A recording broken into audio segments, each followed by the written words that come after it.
Hello friends, welcome to our new mini blog. তোমাদের বলেইছিলাম আমার বিয়ের ঠিক 1 বছরের মাথায় আমার দিদির বিয়ে, আর এটাই হয়তো আমাদের বাড়ির শেষ বিয়ে এই বাড়ির। কারণ আমার এই দিদি লাস্ট বাকি ছিল, আর যেই দিদিরা বাকি আছে তারা তো বাইরে থাকে। আজকে সেই দিনটা চলে আসলো। আজকে হলো বৃদ্ধির ধান কোটার হলুদ কোটার এই দিদিরই বিয়ে। ও দেখো অলরেডি অনেক গ্লো করছে, সামনে বিয়ে বলে কথা। আর এই নিয়মটা তোমরা অনেকেই জানো, এখানে হলুদ গুঁড়ো করতে হয় বৃদ্ধির জন্য, আর ধান গুঁড়ো করতে হয়। আর তুমি মিমির বিয়েতে কি গানটা করবে? করে দাও, লম্বি হো, করে দাও, করে দাও, বলো, বলে দাও, বলো লম্বি হো তেরি উমর।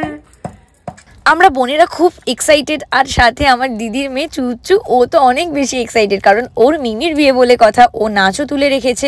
অনেক এনজয় করবো আর অনেক ভিডিওস তোমাদের সাথে শেয়ার করবো। আর এখানে চলছিল ধান বাছাই করা, সবার বাড়ির পাশের মা, কাকিমা, পিসি সবাই মিলে করছিল। আর এই নিয়মটা যারা এও থাকে তারাই করতে হয়।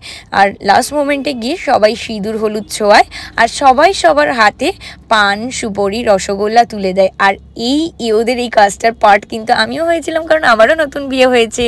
যাই হোক, খুব মজা হবে আশা করি। আরও ভিডিওস তোমাদের সাথে সব শেয়ার করব। যদি তোমাদের এই ভিডিওটা ভালো লেগে থাকে please like, comment and subscribe করতে ভুলো না। Thank you for watching.